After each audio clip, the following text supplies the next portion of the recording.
أفضل علاجات الزكام تعرف عليها في هذا الفيديو الجديد من معرفة وأكثر. نستعرض سريعا أهم العلاجات الطبيعية للزكام في مسارات علاجية مهمة. المسار الأول: التزام الراحة. إن التزام الراحة وعدم بذل الكثير من المجهود لدى الإصابة بالزكام يساعد جسمك في توجيه طاقته في محاربة المرض. فبرغم بساطة وبداهة هذا الأمر إلا أنه ضروري للغاية وذو فائدة واضحة. المسار العلاجي الثاني: التمخط بطريقة صحيحة. قد يبدو هذا الأمر بديهيا للغاية، فالتخلص من المخاط الموجود بالأنف بشكل مستمر يمكنه المساهمة في علاج أعراض الزكام، إلا أن الأمر الأكثر أهمية هو القيام بالتمخط بطريقة صحيحة، إذ يجب استخدام منديل ورقي أو قماشي، ثم سد إحدى فتحتي الأنف ونفخ الهواء بقوة عبر الفتحة الأخرى لطرد المخاط إلى المنديل، ثم القيام بسد الفتحة الأخرى للأنف والنفخ بقوة عبر الفتحة الأولى لتنظيفها من المخاط، وهذا بشكل متبادل. استخدام غسول الأنف. يمكن لغسل الأنف أن يساعد في الحد من الاحتقان بشكل كبير، حيث يتم غسل الأنف بمحلول يتكون من ربع لتر من الماء الدافئ، يضاف إليها ربع ملعقة صغيرة من الملح وربع ملعقة صغيرة من صودا الخبيز، ثم يتم ضخ هذا المحلول باستخدام أدوات إرواء الأنف، ثم النفخ لطرد المحلول، وذلك بكل من فتحتي الأنف على حدة 2 إلى 3 مرات. استنشاق البخار. يساعد استنشاق البخار في تقليل احتقان الأنف وآلام الجيوب الأنفية ولو بشكل مؤقت، ويمكن استنشاق البخار عبر ملء قدر بماء مغلي ووضع منشفة فوق الرأس وتحيط به من الجانبين، ثم استنشاق البخار المتصاعد من القدر. كما يمكن إضافة بضع قطرات من زيت الكافور إلى الماء المغلي كي يكون استنشاق البخار أكثر فعالية كعلاج للزكام. وفي هذا الصدد يوصي استشاري التغذية العلاجية الدكتور مازن السقة عبر قناته في يوتيوب إلى أهمية تبخيرة البابونج، حيث يساعد استنشاق البابونج في تقليل احتقان الأنف وآلام الجيوب الأنفية بشكل مذهل للغاية. تطبيق الكمادات الدافئة أو الباردة. يمكن لتطبيق الكمادات بنوعيها الدافئة والباردة أن يخفف من أعراض احتقان الجيوب الأنفية لدى مصابي الزكام. ما هي الطريقة الأفضل لعمل تلك الكمادات؟ يمكن استخدام قطعة قماش مبللة قليلا بماء دافئ ككمادات دافئة، أو استخدام كيس مجمدات صغير ملفوف بقطعة قماشية ككمادات باردة ووضعها على منطقة الجبين.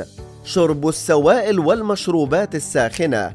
يمكن لشرب المزيد من السوائل أن يحول دون الإصابة بالجفاف، كما قد يساعد في تقليل سماكة الإفرازات المخاطية المصاحبة للزكام، وبالطبع فإن تناول كمية كافية من المياه هو الحل الأسهل. كما يمكن أيضا شرب سوائل أخرى مثل العصائر. بجانب هذا فإن المشروبات الساخنة قد تكون ذات فائدة إضافية. ينصح استشاري التغذية العلاجية بتناول الشاي الأخضر مع شرائح الليمون والعسل، ويمكن للحساء أن يساعد في التخلص من انسداد الأنف ومن ثم تسهيل التنفس. الغرغرة. يمكن للغرغرة أن تعالج التهاب الحلق، والذي يعد من أول أعراض الزكام، لذلك ينصح بالغرغرة باستخدام الليمون. يمكن عصر نصف ليمونة وبعد ذلك الغرغرة بالليمون. كما يمكن الغرغرة باستخدام محلول يتكون من نصف لتر من الماء الدافئ أذيبت به ملعقة صغيرة من الملح 4 مرات في اليوم. كما يمكن إضافة نصف ملعقة صغيرة من عصير الليمون والعسل إلى ماء دافئ واستخدام هذا المزيج في الغرغرة. أهم ما يجب الانتباه إليه ألا يكون الماء المستخدم في الغرغرة ساخنا لتجنب الإصابة بالحرق. استخدام جهاز الترطيب. يمكن لاستخدام أجهزة الترطيب التي تقوم بإضافة الرطوبة إلى الهواء في حجرات الأطفال أن تقلل من أعراض الزكام المختلفة مثل التهاب الحلق والسعال والاحتقان. ما ينبغي الانتباه إليه هو تغيير الماء الموجود بالجهاز بشكل يومي بجانب تنظيف الجهاز وفقا للإرشادات لمنع تراكم العفن والفطريات بداخله. استعمال محلول الملح كنقط للأنف.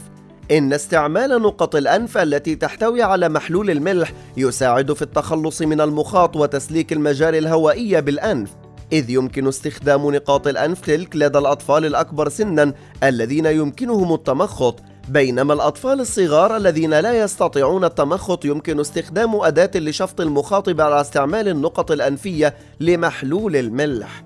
يمكن لتناول مقدار نصف ملعقة أو ملعقة صغيرة من العسل قبيل النوم أن يقلل من السعال أثناء النوم، ولكن يجب الانتباه لعدم إعطاء العسل للرضع الذين تقل أعمارهم عن سنة واحدة، إذ أنه قد يكون ذا مخاطر صحية بتلك المرحلة المبكرة. يمكن استخدام ملعقة صغيرة من العسل مع الماء الدافئ كعلاج منزلي جيد لتخفيف البلغم. إذا فشلت كل هذه المحاولات فسنذهب إلى الخيار الأصعب الذي ينصح به استشاري التغذية العلاجية الدكتور مازن السقة عند الإصابة بالزكام، ولكن ليس الكل على استعداد أن يجرب تلك الطريقة. إننا نتحدث عن عصارة البصل. يمكن إحضار عصارة بصلة ومن ثم تنقيط 3 نقاط في كل فتحة أنف. ستشعر بالحرقة قليلا، ولكن بعد ذلك ستشعر براحة كبيرة، وستكون مضطرا لأن تستخدم هذه الوصفة من أجل التخلص من إزعاج الزكام. أخبرونا عن تجاربكم في التعليقات. ما هي أفضل علاجات الزكام بالنسبة إليكم؟ فلتكن التعليقات منصة لتبادل الآراء والخبرات والتجارب. هذه تحياتي محدثكم أحمد وفريق عمل معرفة وأكثر.